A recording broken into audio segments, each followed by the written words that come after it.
মানবদেহের অন্যতম গুরুত্বপূর্ণ অঙ্গ হলো কিডনি। এর কার্যকারিতা দুর্বল হলে শরীরের বর্জ্য ও বিষাক্ত পদার্থ জমা হওয়া, হাড় ও খনিজ পদার্থের সমস্যা, এমনকি হৃদরোগজনিত জটিলতার মতো মারাত্মক পরিণতি হতে পারে। বর্তমান সময়ে মাত্রাতিরিক্ত ডায়াবেটিস, উচ্চ রক্তচাপ, কেমিক্যালযুক্ত ভেজাল খাবার ও পরিবেশ দূষণের কারণে দেশে কিডনি রোগীর সংখ্যা দিনে দিনে বৃদ্ধি পাচ্ছে।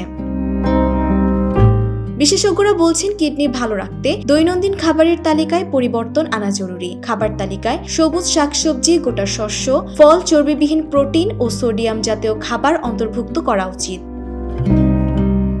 কিডনিতে পাথর হওয়া রোধ করতে এবং ডায়াবেটিসের ঝুঁকি কমাতে ওমেগা-3 ফ্যাটি অ্যাসিড যুক্ত মাছ সাহায্য করে। পালং শাক ও বাঁধাকপির মতো সবুজ শাকসবজিতে প্রচুর পরিমাণে ভিটামিন ও অ্যান্টিঅক্সিডেন্ট থাকে, যা শরীরকে ফিট রাখতে সাহায্য করে। জীবন অবাক না করলে কে করবে? 28% মিল্ক ফ্যাটের অবাক করার সাথে ফ্রেশ মিল্ক পাউডার। জীবন অবাক করুক প্রতিদিন।